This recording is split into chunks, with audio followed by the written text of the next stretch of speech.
성경 말씀은 로마서 12장 1절부터 2절까지 있는 말씀 봅니다. 신약성경 256페이지 로마서 12장 1절, 2절, 2절 말씀 봉독하겠습니다. 그러므로 형제들아, 내가 하나님의 모든 자비하심으로 너희를 권하노니 너희 몸을 하나님이 기뻐하시는 거룩한 산 제사로 드리라. 이는 너희의 드릴 영적 예배니라. 너희는 이 세대를 본받지 말고 오직 마음을 새롭게 함으로 변화를 받아 하나님의 선하시고 기뻐하시고 온전하신 뜻이 무엇인지 분별하도록 하라.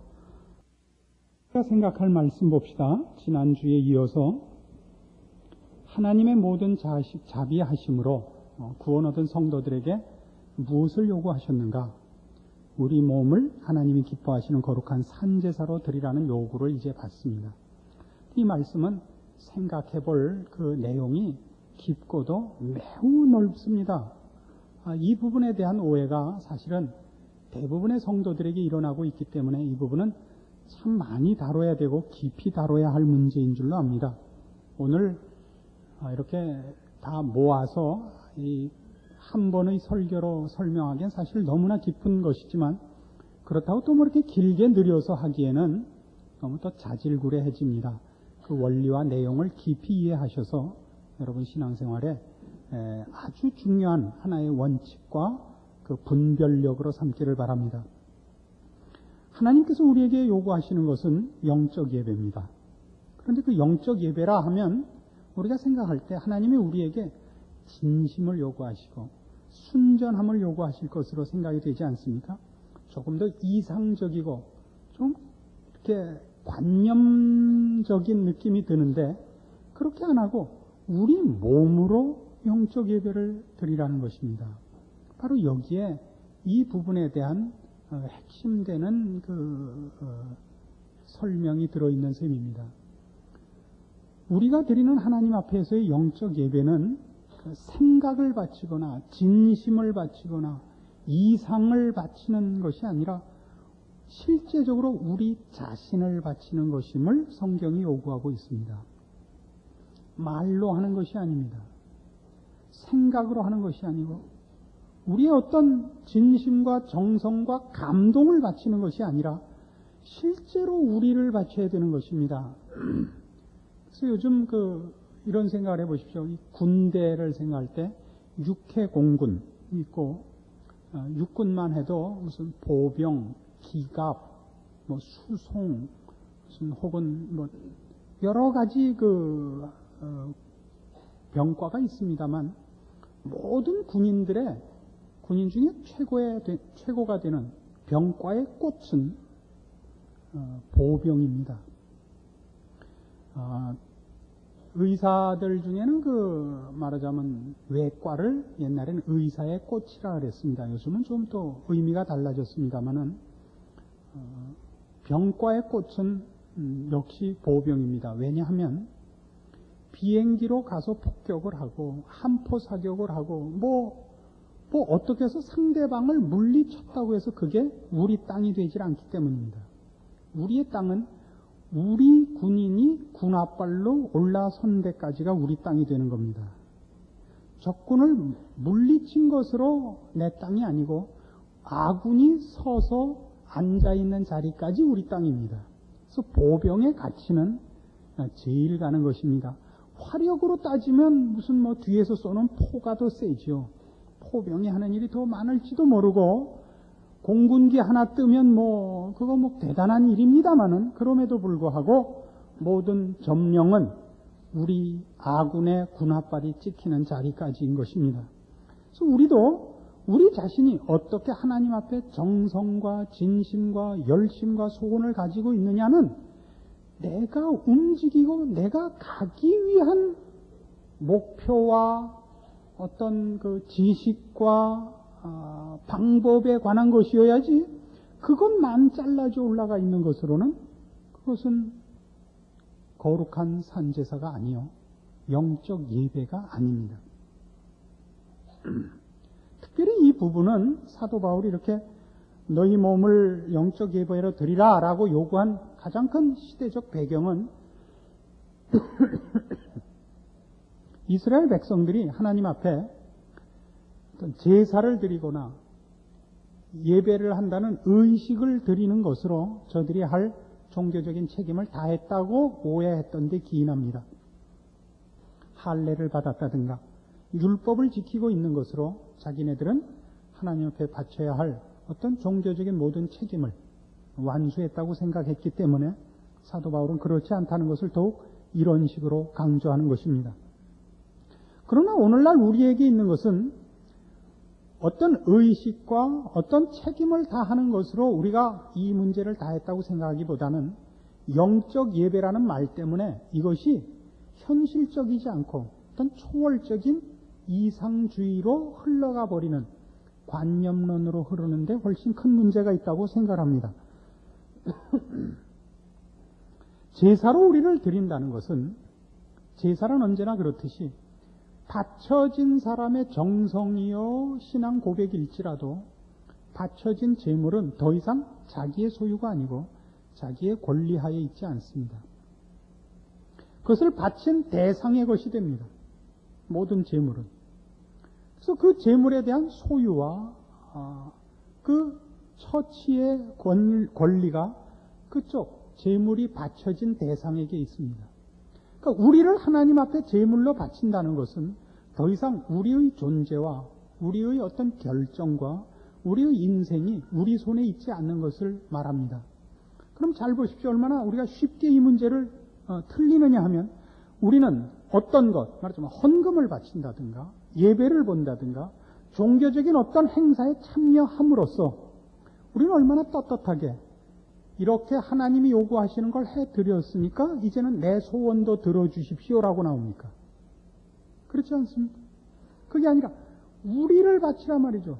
우리를 바친다는 것은 성경이 요구하는 바와 같이 마태복음 16장 24절에 있는 대로 아무든지 나를 따르려거든 자기를 부인하고 자기 십자가를 지고 나를 쫓을지니랍니다. 십자가란 여러분들 보통 오해하시는 것 같이 그런 뜻이 아닙니다. 자식 기르다 마음에 안 들면 저게 내 십자가야. 그건 십자가가 아니고 짐이요. 어떤 그 어려운 그 가시 같은 겁니다. 자식은 십자가가 아닙니다. 그건 왼술 수는 있습니다. 자식은 십자가가 아닙니다. 십자가는 자신이 죽는 자리를 말합니다.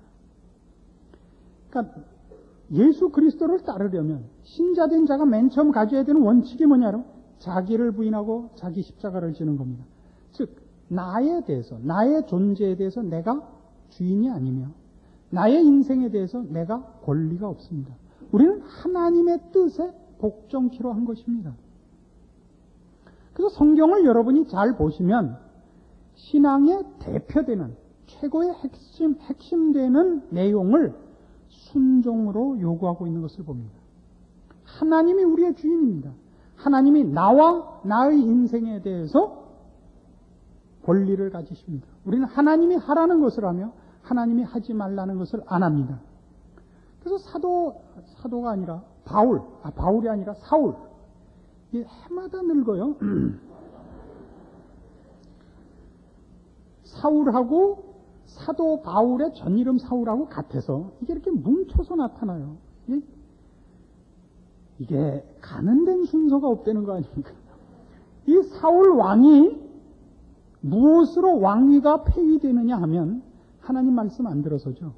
아말렉을 진멸하고 오라 그럴 때 다 진멸하지 않고 소떼와 양떼를 남겨오죠.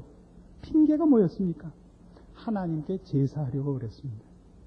사무엘을 통한 하나님의 꾸중이 뭐였습니까? 순종이 제사보다 낫다. 거역하는 것은 사술의 죄와 같고 순종치 않고 거역하는 것은 사신우상에게 절하는 것과 같다. 그럼 굉장히 심각한 꾸중이었습니다. 그래서 오늘날 우리 성도들이 신앙생활을 하는 데 있어서 하나님을 향한 열심이 있고 진심이 있음에도 불구하고 신앙상의 현실 속에서 실패하는 가장 큰 이유는 무엇을 바치며 어떻게 사는지를 모르는 데 있다고 보아집니다. 우리는 우리를 바치는 겁니다. 그러나 여기에 큰 문제가 있습니다. 우리를 하나님한테 바친다. 거기에 동의를 하면 이제는 어디로 흐르느냐 하면 하나님께서 결정과 나가야 하는 모든 책임을 하나님이 맡고 우리는 그냥 이렇게 끌려가는 당나귀도 고집을 부리니까 끌려가는 무슨 물건같이 생각하는 수가 많습니다. 그것이 신앙이 아니고 그것이 하나님 앞에 복종하는 것이 아닙니다. 이 문제에 대해서 대표적으로 틀린 사람이 워치만리입니다. 그러니까 여러분 열심 있는 신앙인들 쳐놓고 워치만리 씨한테 영향을 안 받으신 분이 없는데 그분은 좋은 신앙인입니다. 그분은 아주 훌륭한 신앙인이요, 훌륭한 신앙인격을 가진 사람입니다. 그러나 이 부분은 틀렸습니다. 그래서 그분이 이단이라는 얘기는 아닙니다. 그러나 이 신앙의 실제적인 문제에 관해서는 매우 틀렸는데 뭘 틀렸느냐 하면 그분은 바로 이겁니다. 모든 생각과 결정을 하나님이 다 해주시는 것으로 자신을 맡기는 것으로 오해하고 있습니다. 그럼 멋있죠? 그러나 그건 어떻게 잘못된 것이냐 하면 이런 식으로 잘못된 것입니다. 실제적으로 우리가 신앙생활을 해보면 내가 하나님을 따르고 죄를 미워하며 거룩하게 하겠다고 골백번 결심을 하고 나와도 해보면 안 됩니다. 여러분 그거 이해하십니까? 가능한 한 이 예는 제가 안 들려고 했습니다마는 그래도 이 부분에 아주 적당한 거니까 예를 듭시다. 골프 얘기를 예로 드는 것은 한국 사회에서는 별로 좋은 일은 아니지만 이제 아시는 분은 알고 또 이해하기 좋은 예가 있어서 그렇습니다. 어떤 사람이 미국엔 가면 골프장에 이렇게 개인 주택들이 들어와 있습니다. 경치가 좋기 때문에. 근데 첫 홀에서 이렇게 공을 쳤는데 이게 슬라이스가 나서 전문 용어입니다. 모르면 그냥 슬라이스라는 게 있다고 생각하시죠. 그 옆에 있는 집 유리창을 뚫고 공이 들어가는 바람에 집 안에 있던 개가 놀라서 문 밖으로 뛰어나가서 지나가던 차가 개 때문에 갑자기 피하는 바람에 옆집에 뛰어들어서 사람이 둘이 죽었습니다. 지난주엔 20명이나 죽다가 이번 주엔 둘만 죽었습니다. 그래서 이제 911에서 오고 112에서 오고 난리 법석인데 이 사람은 지금 치고 계속 나간 겁니다. 그럼 어떻게 된 거냐 그래서 그 공 때문에 개가 나온 걸 알게 되고 그래서 공의 지문 조사를 하고 그날 온 사람들을 전부 조사해서 누구다. 이건 레이건이다. 이렇게 이제 알게 된 겁니다. 그래서 18홀째 끝나고 들어오는 레이건을 잡은 겁니다. 당신이 친 공이 슬라이스가 나서 이렇게 돼서 지금 두 사람이 죽었습니다. 어떻게 하면 좋습니까?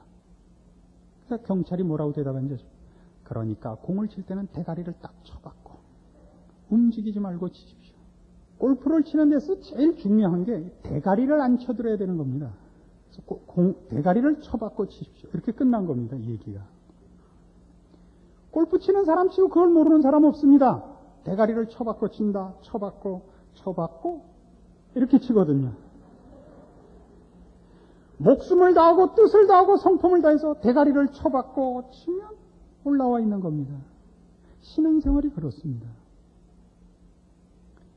악에게 지지 말고 악으로 악을 갚지 말고 주를 따라서 자기를 부인하고 십자가를 지기로 십자가를 지기로 십자가로 꼭 때리지 않습니까? 십자가가 이게 꼭 때리기 좋게 생겨 있어요. 그 십자가로 때리다 거기다 진까지 박지 않습니까? 나무로 때리는 게 힘이 없어서. 우리는 놀랍니다. 열심을 가지고 진심을 가지고 모든 노력을 경주하는데 하면 집니다. 우리는 놀랍니다. 그래서 하나님 앞에 와서 매달립니다. 하나님, 나는 왜 이렇습니까? 나는 왜 오모양 요꼴입니까? 나는 아닌가 봅니다. 바로 이 문제인 것입니다. 하나님 앞에 나를 온전히 주장해 주십시오. 내 생각대로 내 뜻대로 가지 말게 하시고 오직 성령 하나님께서 나를 주장하게 해 주십시오. 좋습니다. 그 기도는 뭐에 의해서 나오는 기도여야 되느냐 하면 해보면 우리 안엔 선한 것이 없습니다.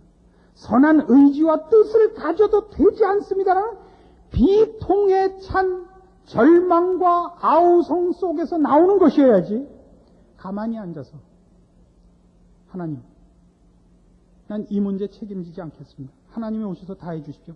난 하나님한테 다 했습니다. 그러니까 이제부터 일어나는 일은 다 하나님 책임입니다. 이건 아니라 말입니다. 그래서 비근한 예로 이렇게 해보십시다. 어떤 분이 상담을 해왔어요. 지방에 계시는 분인데, 어떤 여자분인데, 결혼 전에 과거가 있었습니다. 그러나 결혼을 하고 이제 남편과 좋은 남편을 만나서 잘 살고 있습니다. 그리고 결혼한 후에야 예수를 믿게 되었습니다. 예수를 믿고 살다 보니까 옛날에 과거가 있었던 걸 남편이 모르는 것, 남편한테 고백하지 않은 것이 마음에 계속 깨름직하고 죄를 짓는 것 같습니다. 그러나 그 얘기를 하면 남편이 틀림없이 지금까지 자기한테 잘해주고 사랑해준 것 같지는 안 해줄 게 뻔합니다. 고민하고 있습니다. 전화가 왔습니다. 목사님, 이런 경우에는 어떻게 해야 됩니까? 제가 뭐 솔로몬 이상이라는 거 아닙니까? 말하지 마십시오. 깜짝하죠. 목사님, 거짓말 아닙니까?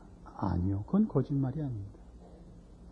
당신은 지금 정직하려고 하는 것과 책임을 떠넘기는 것을 혼동하고 있는 겁니다. 내가 그렇게 얘기함으로써 정직해지는 것이 아니라, 그 얘기는 정직의 문제가 아니라 남편 앞에 미안한 마음을 내가 짐으로 지고 가야 될 것을 남편에게 고백함으로써 이제부터는 남편 책임이 되게 하는 겁니다. 난 할 말 다 했어요. 용서 안 하는 건 당신이 잘못하는 거야. 이건 아닙니다. 그건 정직이 아닙니다. 이 중요한 분별을 아시겠습니까? 우리는 바로 신앙상의 문제에서 이걸 실패하는 겁니다. 내가 거룩해지고 내가 신앙적으로 완성돼야 하는 것을 하나님께 온전히 맡겨서 하나님의 무슨 물건으로 들어가는 것을 성경이 요구하고 있다고 생각합니다. 아닙니다. 성경은 한 번도 그러지 않습니다. 너희 몸을 하나님이 기뻐 받으실 산제사로 드리랍니다. 우리 몸을. 그러나 산제사입니다. 물건으로 들어가지 않습니다. 살아있는 제물입니다. 하나님은 내가 하나님께 항복하고 하나님 일에 기쁨으로 자발적으로 내가 순종하기를 원하지 실패하지 않는 물건이 되기를 바라는 것이 아닙니다. 그렇지 않다면 2절은 있을 이유가 없는 겁니다. 2절은 왜 있어요? 너희는 이 세대를 본받지 말고 오직 마음을 새롭게 함으로 변화를 받아 하나님의 선하시고 기뻐하시고 온전하신 뜻이 무엇인지 분별하도록 하라가 왜 있어요? 내가 나를 하나님 앞에 온전히 제물로 바쳐서 난 이제 홀딱 바쳤으니 이제부터는 하나님 책임입니다면 어디로 가야 할지 어떻게 해야 될지 그다음부터는 하나님 책임이죠. 그러나 성경은 우리 책임이라고 요구하고 있습니다. 하나님의 뜻을 따르느냐 세상을 따르느냐 잘했느냐 못했느냐 알지만 했느냐 못했느냐는 우리 책임입니다. 그걸 따지는 이유가 뭐죠? 우리는 하나님의 어떤 물건으로 바쳐지는 것이 아닙니다. 우리가 하나님 앞에 우리를 산 제사로 드리는 것은 하나님의 뜻을 따르며 하나님의 기뻐하심대로 살겠다는 약속이지만 그러나 그것을 내가 그 수준까지 가야 되는 책임을 안고 가는 헌신인 것입니다. 그래서 우리는 하나님 보고 이만저만한 일이 일어났는데 이렇게 하는 것이 하나님의 뜻인 줄 알고 있습니다. 저는 없어지고 하나님 앞에 저를 맡깁니다. 그래서 그 다음부터 아무 생각도 없고 눈에 보이는 것도 없고 귀에 들리는 것도 없이 하나님이 나를 옆구리에 딱 차고 슈퍼맨하고 하늘을 나르듯이 이렇게 가는 신앙생활을 꿈꾸고 있다면 오해인 것입니다. 내가 하나님 앞에 나를 바침으로 사고의 기능도 없어지고 결정의 책임도 없어지고 이러는 것을 제물로 바친다는 것이 아닙니다. 하나님이 독립된 존재인 내가 기쁜 마음으로 하나님의 뜻을 따르고 하나님 앞에 항복하고 내게 세상적으로 손해나는 일이 있어도 그걸 감수하고 하나님 편을 드는 그 결정과 그 결정에 이르는 과정, 그것을 하나님이 요구하는 것이 산제사로 바쳐지는 우리의 책임이요. 그것을 영적 예배라고 합니다. 그래서 이 산제사로 드려지는 영적 예배로 바쳐지는 이 과정은 승리로 연결되지 않습니다. 그것은 아우성으로 연결됩니다. 빅터 프랭클이라는 사람이 쓴 죽음의 수용소에서라는 책을 여러 번 소개했었죠. 2차 대전 중에 아우슈비츠, 그 유대인들의 수용소에서 살아남았던 한 사람의 책입니다. 기록입니다. 정신과 의사였던 이 프랭클 씨가 정신과 의사였기 때문에 그 극한 상황에서의 인간의 모습들을 남보다 더 날카롭게 볼 수 있었던, 그래서 귀중한 내용이 있는 책입니다. 매일매일 죽어갑니다. 끊임없이 노동력을 착취당하고 있습니다. 사태가 호전될 기미는 전혀 없고 매일매일 애쓰는 것이 결국은 노동력이 다 소진되면 죽는 것으로 끝날 그런 상황 속에 있는 사람들의 얘기입니다. 아침마다 극심한 영양실조와 극심한 피곤 속에서 아침 작업장을 나가는 길에 아직도 노동력이 남아있다는 걸 과시하기 위한 허풍을 떨며 서 있어야 됩니다. 아니면 가스실로 그날로 가기 때문입니다. 그러나 그 순간을 모면하면 하루를 버는 것이지 내일을 버는 것이 아닙니다. 매일매일의 삶은 너무나 어렵습니다. 하루를 버텼다고 해서 그것이 다음날 무슨 보상으로 돌아오지 않습니다. 그래서 나중에 살아남은 이후에 많은 사람들이 이런 질문을 했다고 합니다. 무엇으로 버텼습니까? 어떻게 버텼습니까? 귀중한 대답을 우리가 얻습니다. 눈물과 한숨으로 버텼습니다.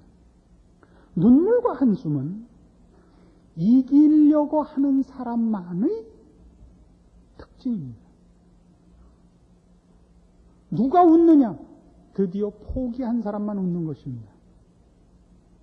내가 오늘 발버둥 쳐봤자 어차피 내일이나 모레나 며칠 지나서 어차피 죽을 것이 뻔한데 나 이제 더 이상 이런 삶을 살지는 않겠다 라고 자폭하기로 결심을 하면 즉시 두려움이 사라진답니다. 총을 들이대도 웃고 채찍질을 해도 웃고 죽여라 이거예요. 난 이제 더 이상 버티지 않겠다 이거죠. 누구만 운다고요? 버티려고 하는 사람만 웁니다. 그런데 왜 울죠? 왜 웃지 않고 울죠? 당한 일을 극복하고 넘어설 힘은 없습니다. 그러나 포기할 마음은 없으니까 울죠. 그래서 성도들의 신앙생활의 현장은 어떤 데냐?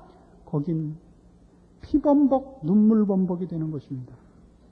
누가 신앙생활을 사이다가 튀는 것 같다 그래요. 누가 신앙생활을 찬성과 희열과 기쁨으로 연결된다 그래요. 그렇지 않습니다. 우리는 끊임없이 주를 향한 열심과 거룩의 소원이 있음에도 불구하고 집니다. 이것이 죄인 줄 알면서 집니다. 우리는 그래서 늘 놀랍니다. 하나님, 이게 어떻게 된 겁니까? 내가 그토록 하나님께 도우심을 구하고 이 죄에서 나를 꺼내시기를 원하고 제발 이 시험을 이기게 해달라고 달라고 했는데 왜 여기 들어와 있습니까? 그래서 우리는 웁니다. 왜 울죠? 이길 힘이 없이 실패한 자신의 그 가슴 아픈 그 배신감에 대해서 웁니다. 그러나 또 왜 울죠? 그 실패로 고만두지 않기로 했기 때문에 우는 겁니다. 다시 매달리죠. 하나님, 이 실패로 인하여 다음에는 절대 실패하지 않을 지혜와 힘과 방법으로 나를 채우사 다시는 실패하지 않게 해주십시오. 그 다음에는 또 실패합니다. 또 실패하고 또 실패합니다. 그래서 결국은 어떤 생각이 듭니까? 하나님 내버려 두십시오. 욥의 기도입니다. 내버려 두십시오. 저는 희망이 없습니다. 내버려 두십시오. 그러나 그 얘기 속에 사실은 뭐가 있는 거예요? 나는 나를 포기할지라도 하나님은 나를 포기하시지 않는다는 이 믿음이 우리로 하여금 그 말을 하게 하는 것입니다. 우리가 자식에게 난 너 낳은 거 후회한다. 정말 후회하는 거예요? 너 제발 내 마음에 들게 좀 살아다오. 그 말이듯이 우리가 하나님 앞에 하나님 저를 내버려 두십시오. 이게 무슨 소리예요? 하나님 마음에 들게 하고 살고 싶습니다. 그렇게 살지 못했습니다. 저는 면목이 없습니다. 제가 얼마나 이걸 가슴 아파하는지 아시지 않습니까? 저를 내버려 두십시오.